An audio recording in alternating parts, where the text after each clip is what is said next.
Hi, folks. Welcome to another episode of Film Study. This is Ken McCusick, and we're here for the next in our series of draft countdown shows. Tonight, we're going to talk about the tight end group, and it is a wide open group for starters.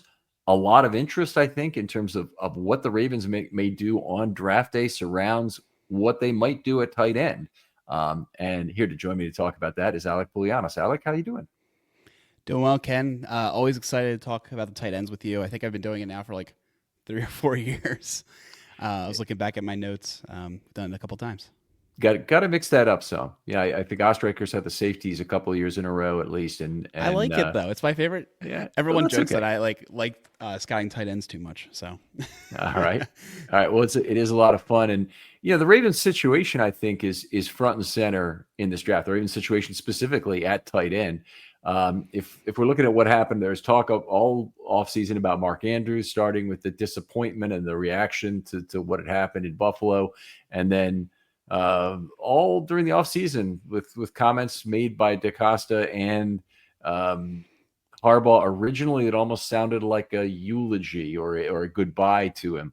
And then more recently at the league meetings and after his bonus for this year has been paid, there's a roster bonus of $4 million he got, which reduces the possible cap savings to the Ravens from $11 million to $7 million. That's the significance of that.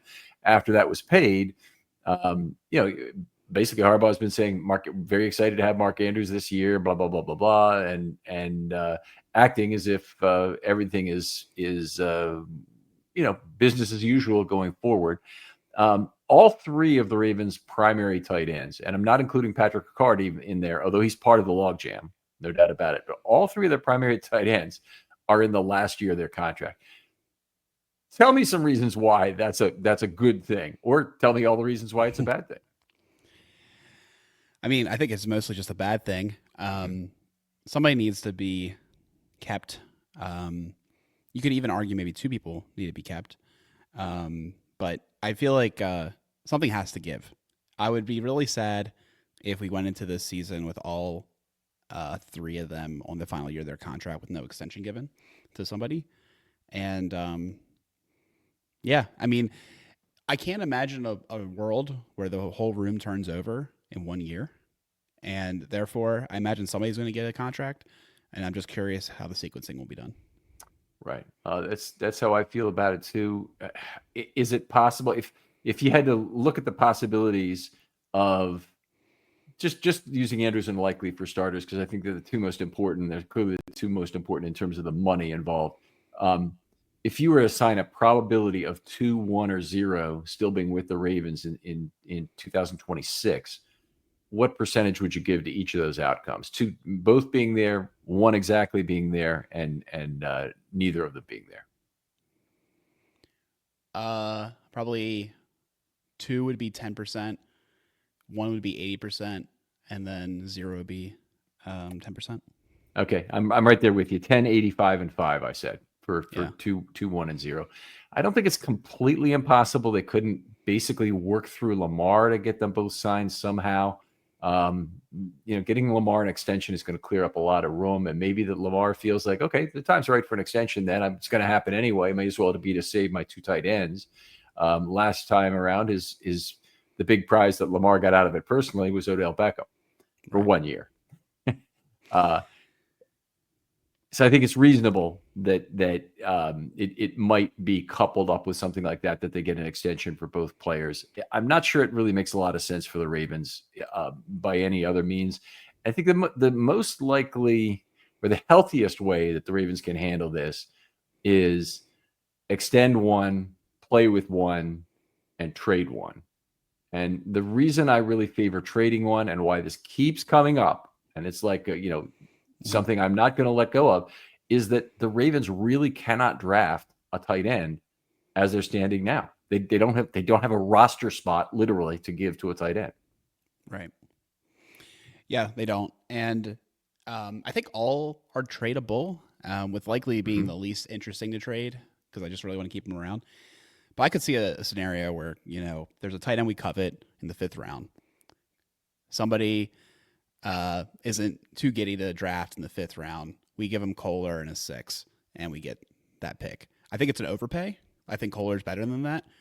But given the fact that he has nothing after this year, maybe it's not that big of an overpay because you get to reset and get a tight end that you like. Yeah, you get the key thing is the reset, and that's where most fans just don't think in this dimension. But you have players, you have the players you want, you have the roster you want, but it's not just for this year; it's for the rest of their contract, and it's at the given price as well. And if you can't really get your arms around that, then you can't do what's necessary to go through the roster construction logic. And you've just done it there. You've said they needed if they've got 1 year of Charlie Kohler, so maybe Charlie Kohler plus a 6 is worth a 5. It actually does sound a little light to me too, but it would be something that Yeah. might not be completely unreasonable. I think Kohler would line up as tight end 7 or 8 in this list right now. So like that's kind of why I'm like, if I could reset and get Sure. tight end 7 or 8, I'd be happy.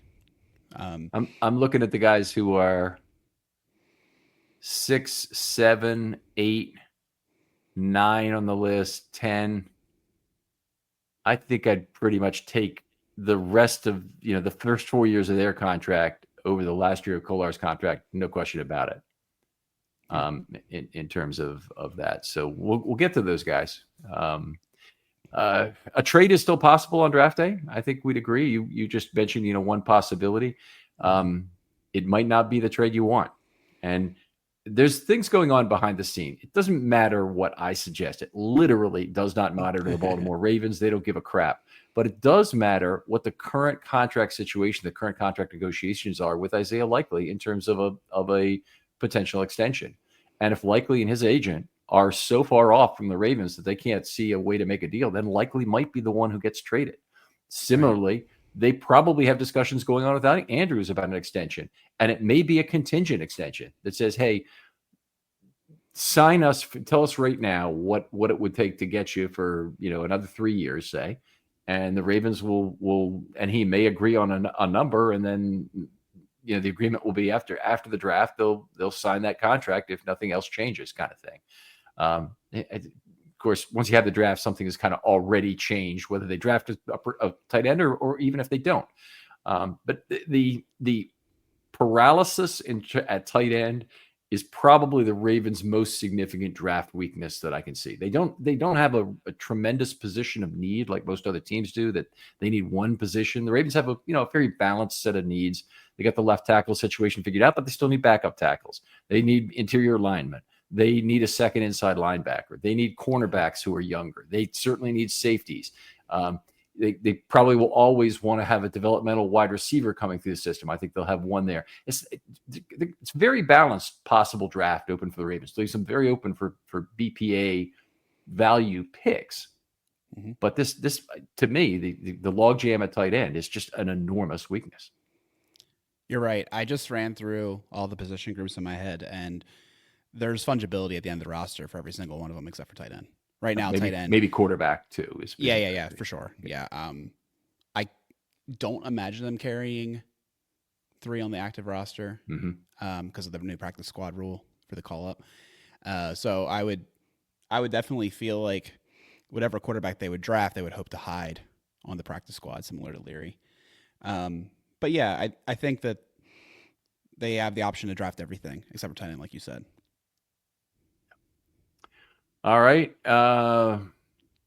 Then the way that the Ravens would get a tight end, either in this draft or in the UDFA process afterwards, would be to basically pick one either in a very late round, 6 or 7, somebody who's almost certainly headed to the practice squad, unless the Ravens make an unprecedented move, carry 4 tight ends and sacrifice somewhere else, that'd be hard. You want to sacrifice a wide receiver, you want to sacrifice a running back. Right. You already have a fullback, so you're already kind of carrying an extra player from that perspective, so you can't really sacrifice a running back directly very easily. It just ends up being a very difficult puzzle to solve. And most of the special teams players, the ones who are good, are typically defensive players. So the pressure is always on a 26-24 split among the non-Wolfpack group. Right. So you have 53. The wide receiver, going down to 5 wide receivers is the only thing that I think would be plausible, but it wouldn't be great. And the reason I would say that is because of the market inefficiency that we're seeing still to this day with tight ends and wide receivers, where Yep. people are spending unbelievable, like, $12 million a year on what I would consider replacement level, like wide receiver play, just because they fancy them. And if I could spend that exact same money on a solid tight end, which is basically what the case is, right? I'd rather have that player every day of the week, particularly in the changing NFL where defenses are lighter, and I think you can attack better with the tight end. And we've just had 2 years of Lamar Jackson where he's totaled a 143.5 passer rating throwing to tight ends. We're going to talk about passer rating, by the way, for all of these tight ends in terms of what their guys. I've some set metrics for each player we'll go over, but there isn't anybody close to that in this draft. Nobody's had that kind of success in 1 year. And Lamar Jackson is 30-1 touchdowns and interceptions these last 2 years throwing to tight ends. So definitely a situation where I understand how much of a strength it is at the position currently. It's a tremendous weakness to be ending the final year of the contract with everybody at the same time. It means you're either going to have to spend a ton of dollars at the end of this year, cap dollars, to try and re-sign 2 out of 3 and then draft one, or you're going to end up spending a ton of draft capital. You lose 2 guys and you have to spend 2 draft picks next year on tight ends, which I think is also fairly ludicrous. There's some significant value there. There is some overlap in terms of duplicity of the duplication, I should say, of the value, overlap of the value, where I don't think they've gotten the full value out of either Andrews or Likely these last 2 years. They're both, are kind of limited target guys now. And it could be that if they just had one of them, they could do better. And hopefully they make the right call and on draft day, they make a reset here to give themselves a leeway to draft a tight end at some point. Yeah, same thing with Kohler, honestly. I mean, the kid's shown a lot of promise. They were able to run an offense when he was available that they had to abandon when he got hurt with the broken arm. He's good, and he got a lot of snaps this year. I mean, I think that was shown by how much he ate into the snap share of mostly, I would say, Mark Andrews, how much they believed in him. So I think both him and Likely got reduced value because of the situation with them drafting at the same time. Typically, what we see with the Ravens is when they draft 2 tight ends, the second one's better, and they're actually usually astounding. But in this particular case, while I think that still was obviously the case with Likely being better, I do think that Kohler was pretty good when he was available. All right, outstanding. Well, I think we've covered the Ravens situation pretty well. Probably upset a lot of people with the notion that we're going to trade from strength here, because everybody hates that. Just everybody who says anything hates it. It's kind of like putting up a microphone in the village square with a little sign and a soapbox that says, "Is life fair?" ? And having, what kind of people are going to jump on that soapbox and talk about it? So, all right. We'll talk about, I think it would be cool to have the context of which tight end we would trade in order to acquire which tier. So I will bring that up as we go along. Absolutely. And any kind of trade theoreticals you want to bring up as we go, take us right off course in terms of what we're doing. That's a great rabbit hole. Let's start it off here. You're the guest. Who's your number 10 tight end in this draft? Number 10, I think he might be a little lower for me than some others, but it would be Terrence Ferguson out of Oregon, 6'5", 247. He's kind of a linear athlete. That was my number 1 knock against him. I felt that he just didn't have great change of direction, and he lacked the agility sometimes, even in blocking situations, to get the lead blocker. Just he's not able to turn well. He's a very straight athlete. When he is going straight, though, he's fast and very athletic. He can shake DBs at that point. But I just felt like he wasn't the best blocker. He can be countered due to his telegraphing, and he can be a little lungy. And he feels like a project to me. And it feels like I wouldn't love getting this guy to replace Kohler, but I could live with it. That's where I stand with him. All right, fair enough. Ferguson is actually number 4 on my list, so we got a big difference. And that's great. We have some differences. This is great. So you're getting another side of the story here. He's 6'5", 247, a 4.60, 340, which is very fast, has long arms at 32 and 7/8. That's long for a tight end. It's oftentimes guys are in the 31s at the tight end group. Very rarely to get up to offensive tackle length of like 34 inches. He's one of the best athletes in the position group in terms of 40, in terms of jumps, which is obviously very important for cuts for a tight end. His receiving metrics, he had the best yak per reception of any of the draftable tight ends at 9.0. So it makes things happen after the catch. A lot of that's by power, but some of it's speed. 9.1 yards per target overall, 8.4 career. His ADOT was 7.8. So it's not like he's taking a lot of passes way down the field and getting a lot of yak on that. That's a relatively short ADOT. The passer rating throwing to him was 110.5 last year, 122.7 career. Those numbers are both very good for the tight end group. There's actually a wide variation in the tight end passer ratings, and a lot of it is, I will completely admit, quarterback driven. That if you had the good fortune to play with Cam Ward as Arroyo did, then you look pretty damn good in those statistics. If you didn't, you played with the Michigan losers this last year, you don't look very good. And that's, just it's a fact of life, and you've got to factor that context in. The other figure I'm going to give you for every tight end is missed tackles forced per reception. And Ferguson was at 0.12. And despite being a bigger real dog, that's not a great number. It's probably a little bit below average, just a tad below average. There's certainly players who are a lot better. His 0.16 career is better, and that would probably be just a tad above average, maybe about 0.14, I would guess, is about the right midpoint for that, about the right midpoint for tight ends. Ferguson needs a fair amount of additional functional strength, in my opinion. He's not a fully bulked up athlete, and that's something that the Ravens can give him time to do in a year. If they draft him and they have two of these three tight ends left on the roster, they can certainly find ways to use him, still get him snaps, get him a lot of special teams experience and whatnot, and have him get that year in the NFL weight room that we always talk about almost with any blocking position. As a receiver, I'll tell you the MTF numbers to me when I looked at the JTT tape for this. By the way, highly recommend this to just the tape, JTT. If you look for that tape, it has every target for certain players, every touch, in fact, and every penalty, by the way, too, which is fantastic, nice. Especially the penalties, because otherwise you don't have a real way to know exactly what those flags were or how they occurred or whatnot.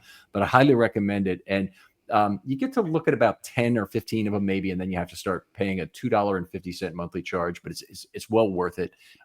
Anyway, that's how I did a lot of the scouting on this group here, and I think it's outstanding stuff. He did have very impressive yards after contact that I saw, several resulting in touchdowns when he got tackled anywhere near the goal line. It's like he wasn't giving up. In that in particular, there was an absurd don't know if people have ever seen the episode of the Flintstones where Fred goes back to college and plays football. And he's immediately the best football player on the team, and everybody else is really small compared to him, which is interesting that he would be like an athlete or something like that again. But anyway, he at one point he's carrying the entire opposing team along with him. And that's what it looked like, on one play that Ferguson did versus Washington State in 2023. So he's dragging literally like there's a group of about 6 guys around him, and none of his guys pushing the pile like you normally see. He's just dragging these guys, and they cannot get him to the ground. It's the weirdest kind of a situation you see. He does have some ankle breaking stuff. If you look at the Oregon State game, really nice ankle breaking move on the left sideline. He's got a stiff arm that I like. He showed that up versus Ohio State. Really good box out skills at the catch point. So a little bit of disappearing act in him. Jackie Smith was known for this. If you look at Ravens of the past, Daniel Wilcox caught the first ever touchdown from Steve McNair in 2006 for the Ravens. If you ever go back and look at that game, Daniel Wilcox had like a kind of a fake block, get low, disappearing act, showed up in the end zone. All of a sudden he's wide open for McNair. I love to see that on kind of a fake block and go pattern. A lot of his stuff is mid-range routes, screens, level 0 play action, and outlets. There's a lot of bread and butter that's fairly close to the line of scrimmage. That's dragging down that ADOT that I told you about earlier. But I think for the Ravens, the problem with Ferguson is the problem we're going to talk about all night, or we're going to not talk about all night. We're going to mention it once and hopefully be done with it. Is that with all the other tight ends on the roster, they have to make a move before they can draft a player like him. So even in terms of the order of where they are in the draft, they have to consider how they're going to make that tight end selection after that point, or at that point that they make a trade. So it could be, honestly, they might be able to trade up in round one to significant advantage if they're willing to trade Andrews, say, just a few spots to get a player they really want. And one such deal was tossed out there by Bill Barnwell. I thought actually was fairly reasonable from the Ravens' perspective. But other than that, I mean, I like Ferguson. I had him higher than you did. I like some of his receiving skills, and I think his after the catch play is better than the PFF missed tackle number is representing. Yeah, and actually, now that I look at it, I would have him at least one spot higher. But yeah, he's I 100% understand why, and I felt as though I would honestly say until tight end 6, like my 7 through 10, pretty fungible about my order. They're all pretty close. So I definitely could see him moving him up higher. I wouldn't say it's totally damning of him. If he was around in the 5th round, I think that could be a selection. But again, like you said, even like fourth round would be a par for me, and 5th round would be value. I think that if you could do a trade there, then that would make sense to me. But yeah, I would be. I mean, again, they'd have to do a trade, but I think I would be okay at number 91, and that's the last pick. The last pick the Ravens have, the only pick the Ravens have in the 3rd round. It's again, that's probably par and not value. Early 4th round pick would I think be value. You're saying 5th round is value, and I understand. We just have a difference of opinion on the I think player, it's one of those things too where I don't have a good gauge of what the tight end market will be like in this draft. They could go higher. I think these tight ends are better for what it's worth, right? Than maybe that draft grade, but I don't know. I would have to look at the historical averages of like how many tight ends are drafted. But that's why I was thinking like maybe this like level of tight end, like tight end 8 or so is usually drafted in the 4th or 5th round, but maybe I'm wrong.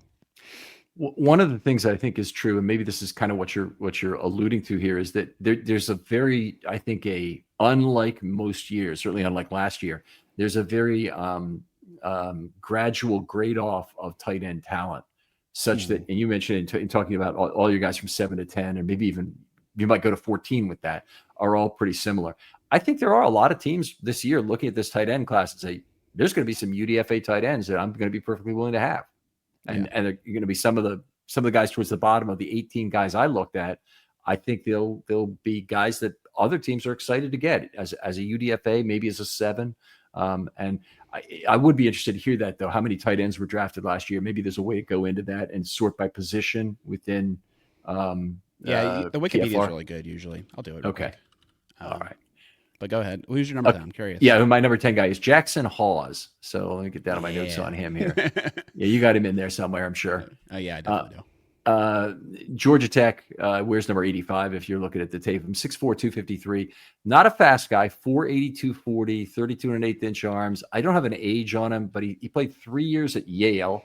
So 3 years of his records you pretty much have to throw away, and then 1 year at Georgia Tech.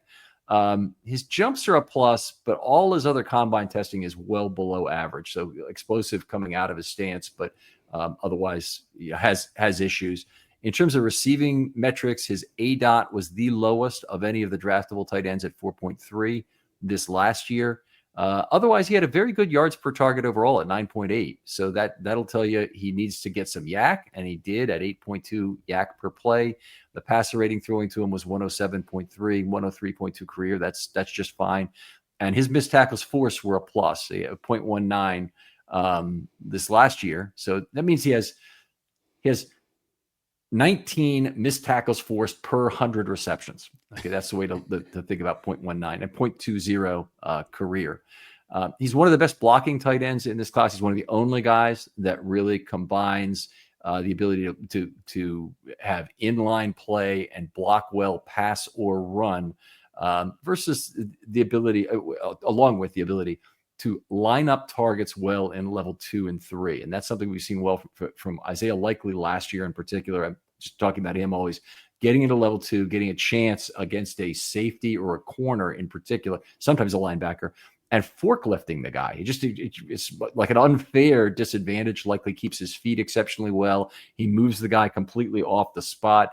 And I think Hawes could be that kind of player too. He also has the size to be the Ricard Boyle motion inside guy. So if the Ravens want to go back to combination blocks and include the tight end, he's a guy who can motion to the inside. And we saw the Ravens, frankly, waste a lot of their motion doing that during the Roman years. They weren't using their motion to do other things like identify the defense or to create a receiving release like a lot of teams do.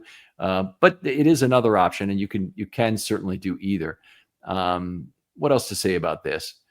I think the only other question about Hawes is just how do the Ravens get space to draft him? So they have the good news about him is I think he'll be a 6th or 7th round pick, probably might be drafted in the 5th round, but the Ravens have pretty much all of day 1 and 2 and about half of day 3 to decide if they can trade a tight end or get to the point of frustration for other teams where they haven't gotten a tight end and they want one of the Ravens guys. Correct. Jackson Hawes for me was number 8. He is the guy that I would have like basically starred as the target for the Ravens. Not because there's plenty of other tight ends I like better, but what I like about him is that you can draft him and not even worry about him competing for like wide receiver snaps. He's just a phenomenal 6 lineman in my opinion. Like obviously you can't line him up inside, but on the edge, oh my gosh, like in line, he's the best blocker I've ever seen at tight end and at the college level. I mean, like I said, we've been doing this together for 4 years. He is above and beyond as a blocker. He's pro ready, and I'm really impressed with him from that perspective. Big long frame, good enough pass catcher in my opinion. He did have 11% drop rate, which is not great, and also, but the sample size is incredibly small. They don't throw to him often, so I think you're right though. He could be drafted in a later round than guys I had ranked behind him. But from a Ravens fit perspective, that's why I had him a little bit higher. I love him. And honestly, if we weren't so committed to Ricard, and we aren't, frankly, after this year, I could even see not carrying a fullback and using him more. Perhaps, yeah. He had a lot of pass blocking snaps. It's not quite the highest in this class. But if you're looking for a better way to unwind, focus, or even get a good night's sleep, listen up. Let me tell you about Mood, the online cannabis company that's changing the game when it comes to functional gummies. They've crafted a whole line of federally legal THC blends designed to help with everything from stress to sleep to mental clarity and even some spicier needs if you're into that. Now, what makes Mood different? They go beyond just THC. They pair it with herbs and adaptogens to create targeted effects that you won't find in any other dispensary. And every gummy is made with pesticide-free, small farm American cannabis, so you're getting quality that you can trust. I've tried their sleep gummies, and let me tell you, it takes about 15 minutes, and I'm out cold, no grogginess, no weird side effects, getting some of the best sleep I've gotten in my life when I take one of these gummies. And if you need a mood boost, there are Epic Euphoria gummies, game changers. And right now, Mood is giving listeners 20% off their first order by using the promo code RAVENS at checkout. So head on over to mood.com, find the perfect gummy for whatever life throws your way, and don't forget to use the promo code RAVENS to save 20%. That is one of the really things that I look for, and he certainly was if he wasn't the very best pass blocker in the class, he might have been second. And there's one other guy I'm thinking of who is good as a run blocker and a pass blocker, but Hawes is really the Nick Boyle type of this class. Yeah. All right, let's move on. Go to your number 9 guy. Gunnar Helm out of Texas, 6'5", 241, 32 and 7 and 3/4 arm length. Bad 40 time, but he got hurt, so he was playing. He ran it hurt at the combine. So I definitely think he's faster than that if you look at the film. He does play with aggression. I think his route pacing isn't that great, so he's not fooling DBs. He does look for contact. He usually falls forward. I I think finishes blocks well, seals the edge, has good feet, and he won't wow you with any athleticism. I think is the biggest thing I'll say with him. He just is kind of like a standard built tight end. He does all the tight end things. He's not particularly exceptional. And I think the big thing I would say about Helm is you would not be drafting him to be any more than your third, maybe your second if he develops well, tight end. Okay.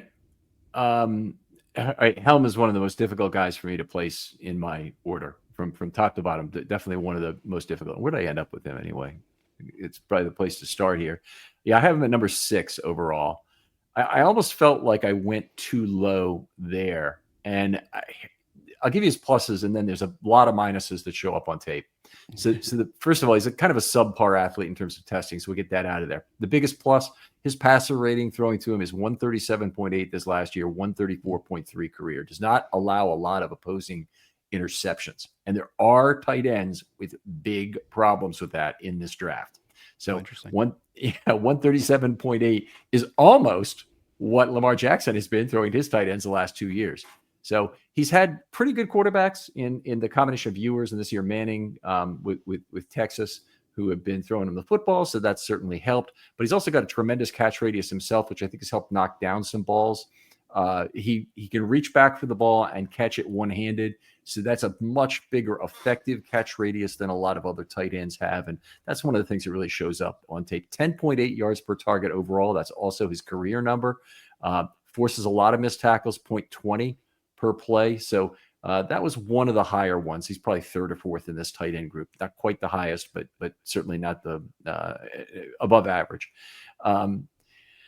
What to say about this? He dropped 2 balls and 73 targets, so the drops were not really an issue. But I'll think you get then into the weak parts of his game, and let's get right to it. You watch the Texas game in the college football playoffs, at either one, the Arizona State or the Ohio State game, and you'll see a player who really struggles to block, pass, or run.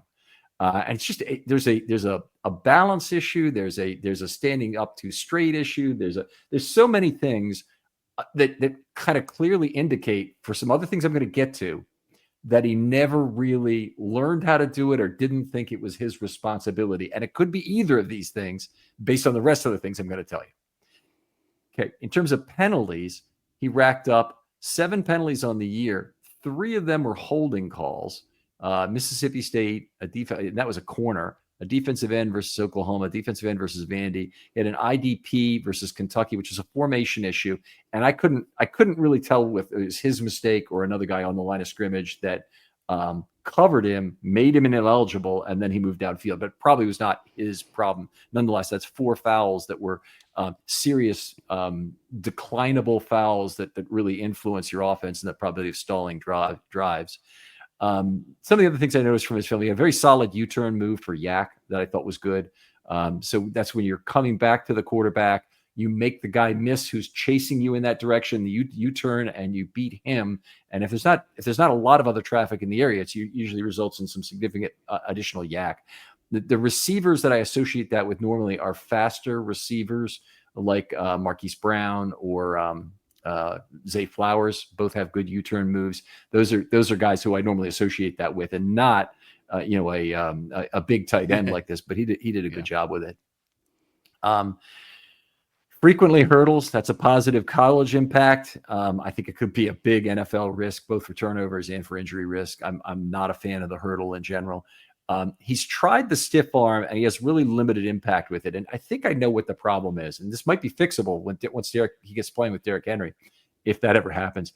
But he uses a stationary thing. It's like he's trying to use the front of the ship to block his, to line it up directly with the helmet of the opponent. And that's not going to work very often. The opponent has to almost be complicit when that occurs. It's when Derrick Henry, the reason his stiff arm is so effective is it's a clubbing motion to throw that player aside. And he doesn't really do that. And that's where I think the problem is with him not having good stiff arm. He's got the good length to have a stiff arm. And the one time he finally threw one, and now we're getting into some of the other problems with Gunnar Helm where he can't get it out of his own way. He threw his first really good stiff arm of the year. It's about his 3rd he tried that I noticed. versus Ohio State, pushed the defensive back out of bounds and immediately points at him and gets a taunting foul. Oh no. So it's like, yeah, that's the guy you want on your team. So got some growing up to do. Probably in terms of what responsibilities really belong to him as a tight end and his own on-field comportment. He could have had 2 drops versus Georgia in the SEC title game. I don't know if you folks remember it. If you watch the game, you probably do, but he was the guy's wide open on the right sideline, was just barely overthrown, and a lot of the blame went to the quarterback on that play. But Helm is a tall guy, and he could have gone up and got the ball. And in college, you only need to get 1 foot in, and it definitely could have been a ball that was caught. Didn't get called a drop, and there was another one later in the game that occurred. Lots to clean up in terms of his blocking, but I love his pure receiving talents. I think there are a lot of teams are going to be in love with his size, his catch radius, and they think they can fix his problems with blocking, penalties, and on-field comportment. But I think for the Ravens, first of all, it's a lot of things to get by in terms of not liking the guy, but it's also by him not being the blocker that they normally expect a tight end to be. I think they're going to be frustrated by that. So pile on the fact that they have to trade someone to be able to pick Gunnar Helm. I think it becomes a kind of a difficult situation. But glad you had him on your list. I did too. And let's just say again, I had him at number 6 and you had him at number 9, right? That's right. Okay. So do I go ahead with my number 9 guy then, right? Sounds right. Yep. Let me get down to him. That's Mitchell Evans of Notre Dame, a player we get to see a fair amount because that's where Maureen went to school. I'll tell you my round evaluation later, but 6'5", 258, a 470, 440, which is okay for a tight end. It's not real slow. It's certainly not fast. 31 and 7/8 inch arms. He'll be 22 in March. Most of his testing is below average. His receiving metrics, there isn't one metric where he's the best or the worst at, but his yards per target were not good at 7.1 this last year. And his yak is a major contributor to that at 4.4 yak per play, was one of the lower ones. They don't throw him a lot of long passes, 6.7 ADOT. And he did have only a decent missed tackle forced per reception rate of 0.15, 0.19 career. So there's maybe a little bit more there. You always worry about sample size because the reception total is fairly low, and you can get multiple missed tackles on the same play when you're working through that. Gets lots of short passes thrown to him, caught with minimal yak. It's not a good combination to have catch passes at the line of scrimmage or even behind and then have a low yak number. You really want a Ray Rice kind of receiver that's going to get you a lot of yak if you're consistently throwing behind the line of scrimmage to him. And in the case of a tight end, it's usually a different skill set, but they're able to make people miss or make people slip off that first tackle. I think his home in the NFL is in what he brings in the blocking game as a Charlie Kolar or Nick Boyle inline guy who comfortable contributing on combination blocks. If you were with the Ravens, I think he'd line up on the right side a lot and then be responsible for the first block or chip on an edge rusher from that side as it was played out for the 2024 Ravens with all the help they gave to Roger Rosengarten. So that would be where I'd see him playing. And of course, a lot of special teams. 2 longest plays of the year were 32 and 33 yards respectively. They came in the semifinal and the final of the college football playoffs. So it's good to see him, come up in a big time situation. Combination blocking and receiving role, probably a little bit like Kolar. If you're going to, he'd be a reset guy for Kolar that I think might make sense if you were, going to do it. But he's definitely, Kolar at Iowa State was fed the ball, force-fed the football as a big part of their offense. Mitchell, it's hasn't been that way at Notre Dame at all. So he would probably still be a fairly low target guy, and it would not be that much of a change for him. Right. For me, Mitchell Evans was 11, so I guess number 1 in my honorable mentions. Mm-hmm. I knew to make sure to scout him because of your Notre Dame familiarity. I think he's not the best mover. He's definitely, I think, more of a reliable blocking tight end. He's a bigger and wider guy than some of the other 6'05", 250-ish pound guys that all these tight ends are. Good hands through contact. I saw him attack the ball a couple times. Try clap his hands together to make the catch. Yeah. Okay, so that's bad. You're saying? Yeah, I mean it's easier to get disrupted by defenders. So, anyways, I thought he was fine in a lot of metrics. Like, and in this part of the draft, they all become a little samey, in my opinion, when you watch them. And yeah, I would want to UDFA him personally. UDFA, okay, and I have him as a 5 or a 6. So that's probably consistent, or maybe even more than I would expect the difference to be, given a 9 and 11. But that's okay. So, by the way, I did look. It's usually like 12 to 13 drafted, with a lot of them drafted in the 4th round. 4th round's like a hot area for tight ends, which makes sense. So if we got 18 guys here who I'd be excited about getting as UDFAs, at least, and I think most of them are probably going to be as good as the number 12 tight end from last year. That'd be my guess.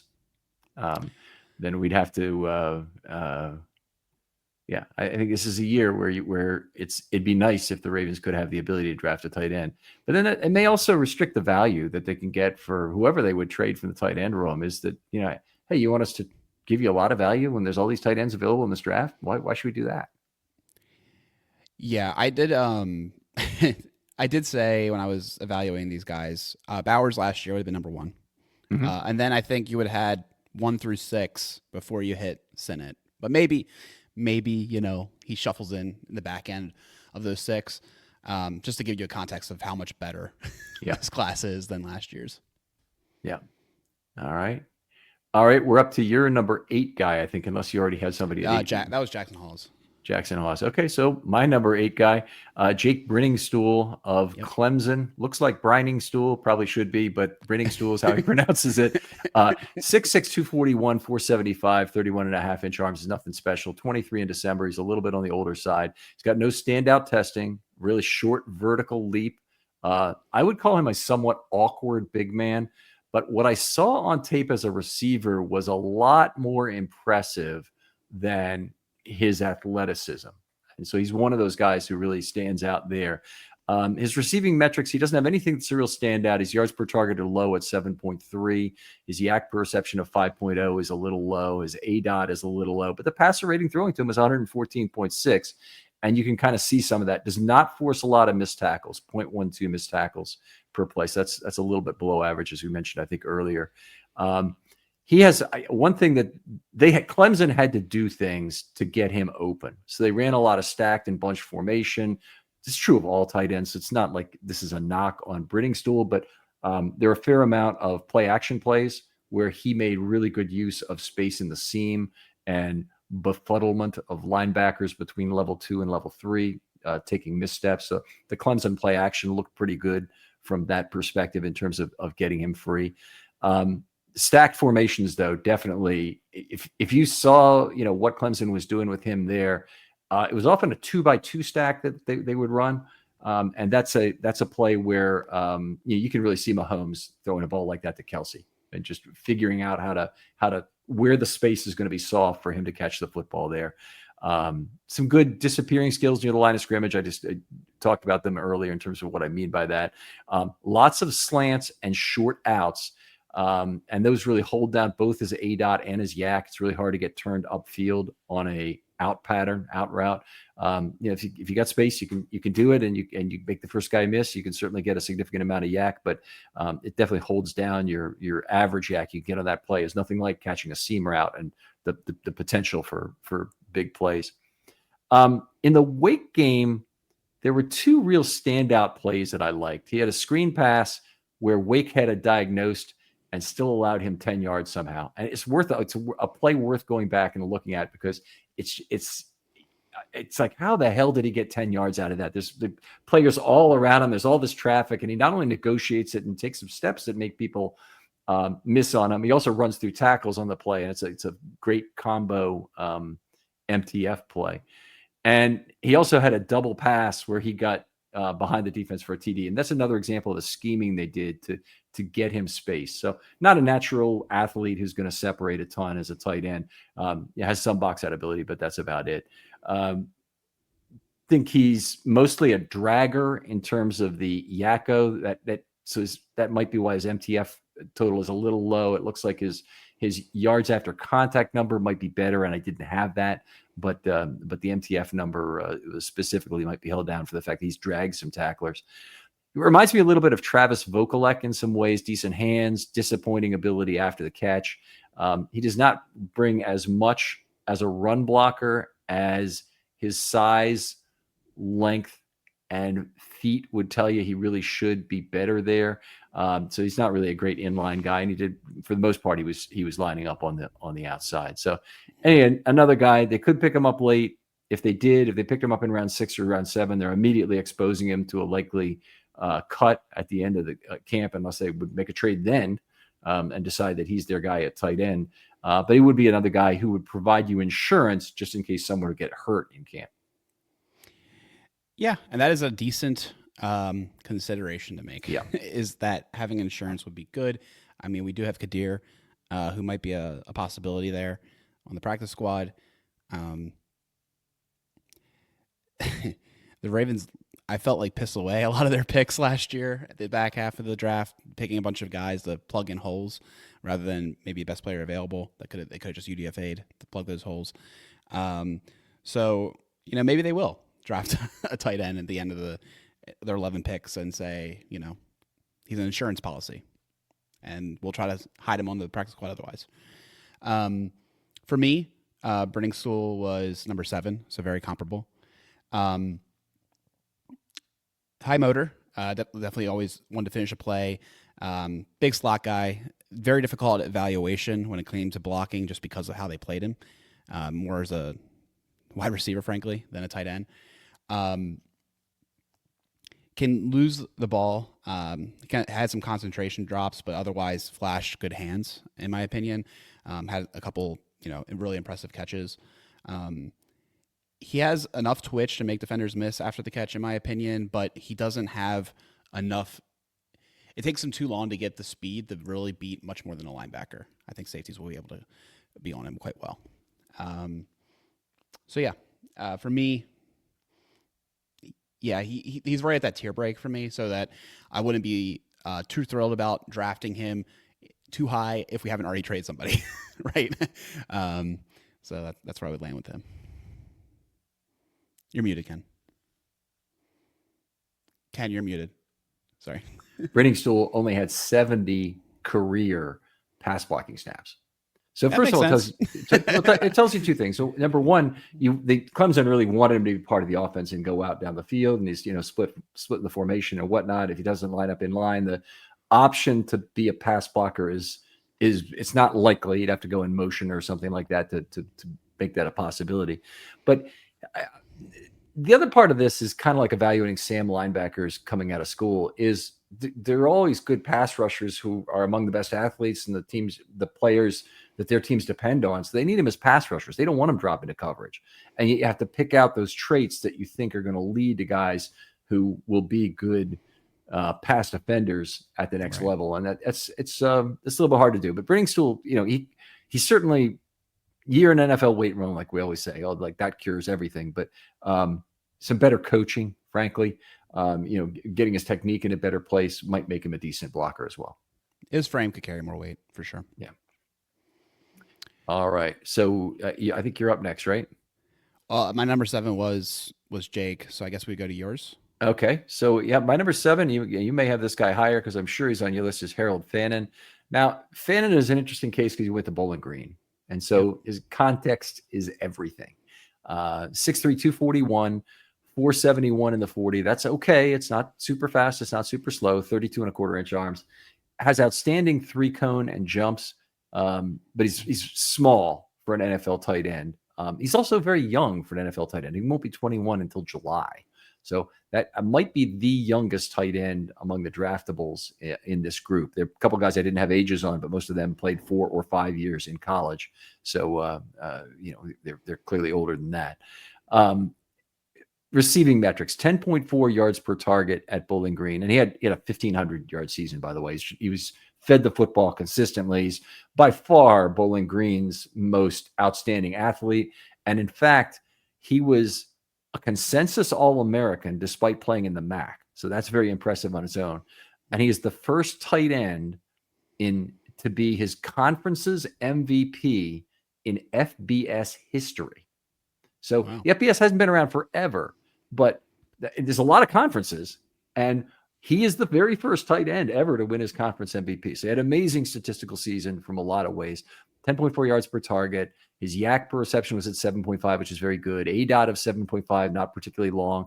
Passer rating throwing to him was 123.8.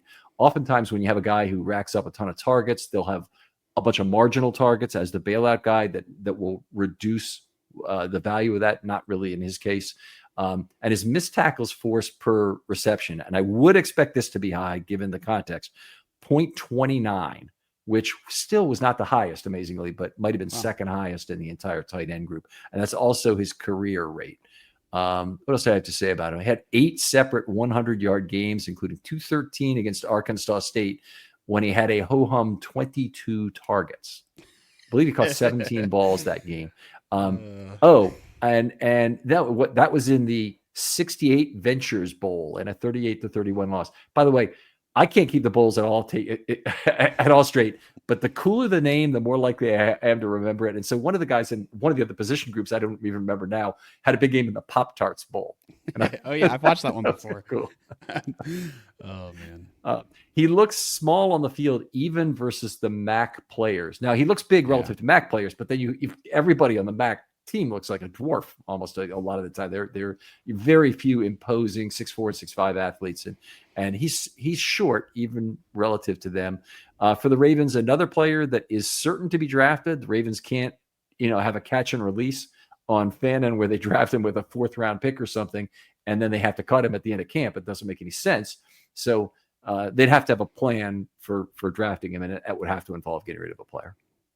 Agreed. Yeah, he's definitely too good to hide on the practice squad. He was my number 3, and the likely comps are everywhere. Small school, smaller build, but really interesting story. 0-star recruit, and obviously playing at the smaller school, absolutely dominates. Everyone knows that he's getting the ball, and they can't do anything about it. Similar measurables to Laporta. If you look at it, his better acceleration than top speed, but it's an elite acceleration. Able to get that separation from it. He wins at all 3 levels, in my opinion. Good enough blocking reps, all things considered, for his size. This is the classic case of the NFL weight room, in my opinion, because you're coming from a program like Bowling Green and then going to the NFL. I imagine there's a bigger gap than if you're coming from Michigan. So excited to see where his career goes. Definitely a guy I'll keep my eye on. And yeah, I'm really excited about him just in general. I always like to have a guy that I'm rooting for. And I feel like of this class, he's the one I'm most excited about. Yeah, he definitely has tremendous upside particularly in terms of that age. And yeah, exactly. Too. He is significantly younger. There's a lot of 23-year-olds in this list. Not him. We don't have a BYU tight end on this list because oftentimes those BYU guys have already been on a mission or something, and they, they're 27 and they've already got they might have gray hair. Yeah. All right. Let's see. So Fannin was my number 7 guy. He's higher on your list. Yeah. Okay. And we've already done your number 7 guy. So I think we'll cut off the first show here. We'll come back and count down the top 6, where I think we're going to have a lot of similar players here, or we've already named them. This is an interesting group. I'm sure we'll talk more, but Alec, a pleasure to talk football with you as always. It is. Tell folks where they can talk with you online. Sure. I mostly hang out on Discord these days.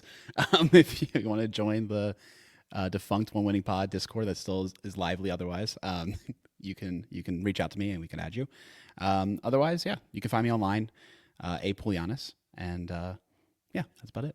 And you're going to be traveling this year when we're doing the draft, so that's unfortunate. No, I travel. I leave after the draft is concluded. So no, I will be around for nights 1 and 2, and basically around for day 3, but eventually getting to the airport. Yeah. All right. Well, very good. You guys have fun.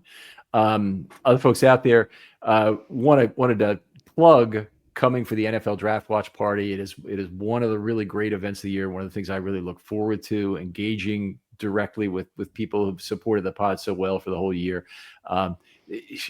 To give you an idea of format, if you're here now, you may have already seen it because you're obviously you're listening to draft podcast material here, but there's 3 to 4 to 6 panelists sometimes who are talking about the picks as they go along, all enjoying the organic experience together in a non-pick tipping environment. I want to remind people multiple times not to tip picks this year again.